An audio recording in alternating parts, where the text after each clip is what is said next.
for Tom Sawyer. We are today on chapter 15. Yesterday, chapter 15 ended with Tom sneaking off. They're on the island, him and Joe and Huck, and he woke up before, no, maybe he didn't wake up. He stayed up when the other two went to sleep, and he got a couple pieces of bark. He wrote something on one. We don't know what it is. He left it in Joe's hat and snuck off through the woods. That is where we left off. Chapter 15, Tom's stealthy visit home. Oh, you know, I should be doing a weekly challenge. I did last week was find 5 things in your house that start with the letter M, and one of our M's in class, Mariah, is the only one that did that. So Mariah, I still need to add your extra credit points into ELA for that. Today's challenge is going to be send me a picture of you in your blue or gold. Doesn't have to be Markham shirt, just Markham colors. Today is Thursday. It is Spirit Day. So text me a picture of yourself wearing blue or gold, and extra credit points will be added to your ELA. Alright, now, chapter 15. Tom's stealthy visit home. A few minutes later, Tom was in the shoal water of the bar, wading toward the Illinois shore. So this is the opposite shore. Okay, they live on the opposite side of the river. Before the depth reached his middle, he was halfway over. The current would permit no more wading now, so he struck out confidently to swim the remaining 100 yards. He swam quartering upstream, but still was swept downward rather faster than he had expected. However, he reached the shore finally and drifted along till he found a low place and drew himself out. He put his hand on his jacket pocket, found his piece of bark safe, and then struck through the woods, following the shore with streaming garments. Shortly before 10 o'clock, he came out into an open place opposite the village, and saw the ferry boat lying in the shadow of the trees and the high bank. Everything was quiet under the blinking stars. He crept down the bank, watching with all his eyes, all of them, slipped into the water, swam 3 or 4 strokes, and climbed into the skiff that did yawl duty at the boat's stern. He laid himself down under the thwarts and waited, panting. Okay, so he swam to the opposite shore of the river from the village. Then he climbed into a boat that does yawl duty, which I am assuming means monitoring the river going back and forth. He knows that this boat's going to cross over. That's why he got in it. Presently, the cracked bell tapped and a voice gave the order to cast off. A minute or two later, the skiff's head was standing high up against the boat's swell, and the voyage was begun. Tom felt happy in his success, for he knew it was the boat's last trip for the night. At the end of a long 12 or 15 minutes, the wheel stopped, and Tom slipped overboard and swam ashore in the dusk, landing 50 yards downstream, out of danger of possible stragglers. He flew along unfrequented alleys and shortly found himself at his aunt's back fence. He climbed over, approached the L, and looked in at the sitting room window, for a light was burning there. There sat Aunt Polly, Sid, Mary, and Joe Harper's mother, grouped together talking. They were by the bed, and the bed was between them and the door. Tom went to the door and began to softly lift the latch. Then he pressed gently, and the door yielded a crack. He continued pushing, cautiously and quaking every time it creaked, till he judged he might squeeze through on his knees. So he put his head through and began warily. "What makes the candle blow so?" said Aunt Polly. Tom hurried up. "Why, that door's open, I believe." "Why, of course it is. No into strange things now. Go along and shut it, Sid." So when she said, "Why is the candle blowing so?" it's because he opened the door and the breeze made the candle like flicker. Then she noticed that the door was open, but he had already snuck in, so they didn't see him. Tom disappeared under the bed just in time. He lay and breathed himself for a time, and then crept to where he could almost touch his aunt's foot. "But as I was saying," said Aunt Polly, "he weren't bad, so to say, only mischievous. Only just giddy and harum-scarum, you know. He weren't any more responsible than a colt. He never meant any harm, and he was the best-hearted boy that ever was." And she began to cry. "It was just so with my Joe, always full of his devilment and up to every kind of mischief, but he was just as unselfish and kind as he could be.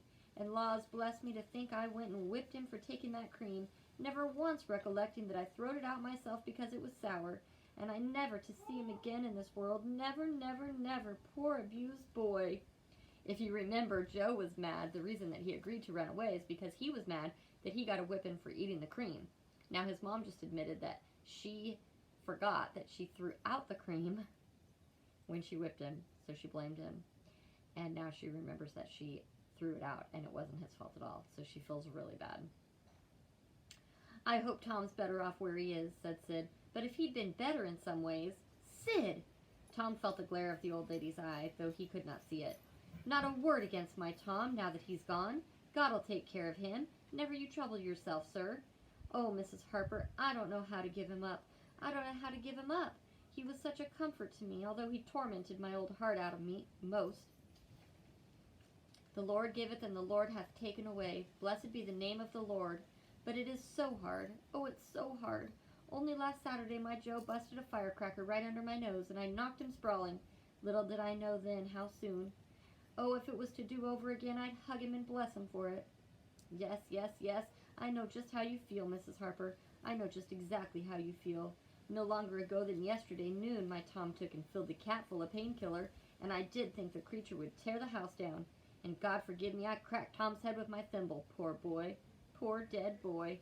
But he's out of all his troubles now, and the last words I ever heard him say was to reproach." But this memory was too much for the old lady, and she broke entirely down. Tom was snuffling now himself, and more in pity of himself than anybody else. He could hear Mary crying and putting in a kindly word for him from time to time. He began to have a nobler opinion of himself than ever before. Still, he was sufficiently touched by his aunt's grief to long to rush out from under the bed and overwhelm her with joy, and the theatrical gorgeousness of the thing appealed strongly to his nature too, but he resisted and lay still.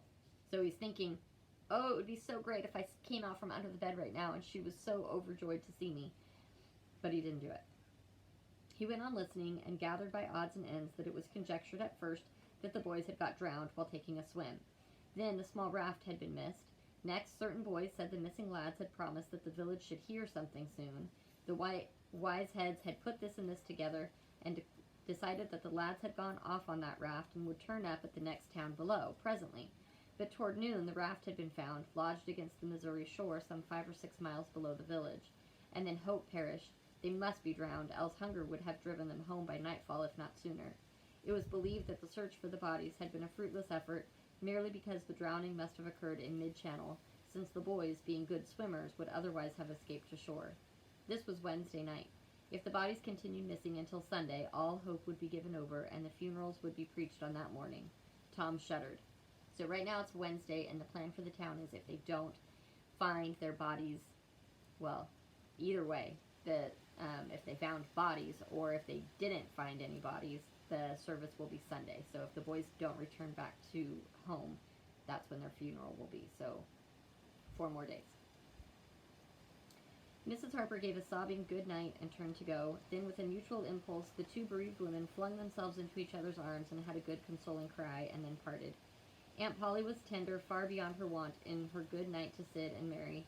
She snuffled a bit, and Mary went off crying with all her heart. Aunt Polly knelt down and prayed for Tom so touchingly, so appealingly, and with such measureless love in her words, that her old trembling voice, that he was weltering in tears long before she was through. He had to keep still long after she went to bed, for she kept making broken-hearted ejaculations from time to time, tossing unrestfully and turning over. But at last she was still, only moaning a little in her sleep. Now the boy stole out, rose gradually by the bedside, shaded the candlelight with his hand, and stood regarding her. His heart was full of pity for her. He took out his sycamore scroll and placed it by the candle, but something occurred to him, and he lingered, considering. His face lighted with a happy solution of his thought. He put the bark hastily in his pocket. Then he bent over and kissed the faded lips, and straightway made his stealthy exit, latching the door behind him. So he was going to leave her a note. Remember, he had written on 2 pieces of bark. One he left for Joe, which we can assume now is a note saying that he will be back soon. And then the second was a note for Aunt Polly. But he decided at the last minute not to leave it, and he stuck it back in his pocket because he had an idea. He had a grand idea. You can make a guess as to what you think his grand idea is. It'll come up in the next chapter. He threaded his way back to the ferry landing, found nobody at large there, and walked boldly on board the boat, for he knew she was tenantless except there was a watchman who always turned in and slept like a graven image. He untied the skiff at the stern, slipped into it, and was soon rowing cautiously upstream. When he had pulled a mile above the village, he started quartering across and bent himself stoutly to his work. He hit the landing on the other side neatly, for this was a familiar bit of work to him. He was moved to capture the skiff, arguing that it might be considered a ship and therefore legitimate prey for a pirate, but he knew a thorough search would be made for it, and that might end in revelations, so he stepped ashore and entered the wood. He sat down and took a long rest, torturing himself meantime to keep awake, and then started warily down the home stretch. The night was far spent. It was broad daylight before he found himself fairly abreast the island bar. He rested again until the sun was well up and gliding and gilding the great river with its splendor, and then he plunged into the stream. A little later he paused, dripping upon the threshold of the camp, and heard Joe say, "No, Tom's true blue, Huck, and he'll come back. He won't desert. He knows that would be a disgrace to a pirate, and Tom's too proud for that sort of thing. He's up to something or other. Now I wonder what." "Well, the things is ours anyway, ain't they?" "Pretty near, but not yet, Huck.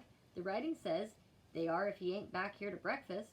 "Which he is!" exclaimed Tom with fine dramatic effect, stepping grandly into camp. A sumptuous breakfast of bacon and fish was shortly provided, and the boys set to work upon it.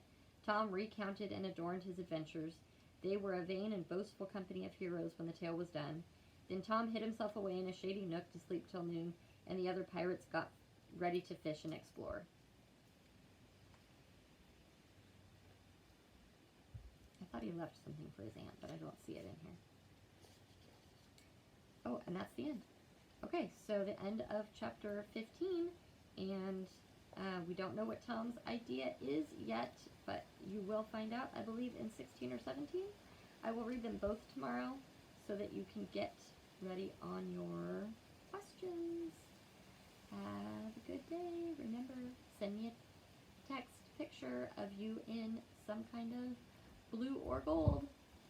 Love y'all.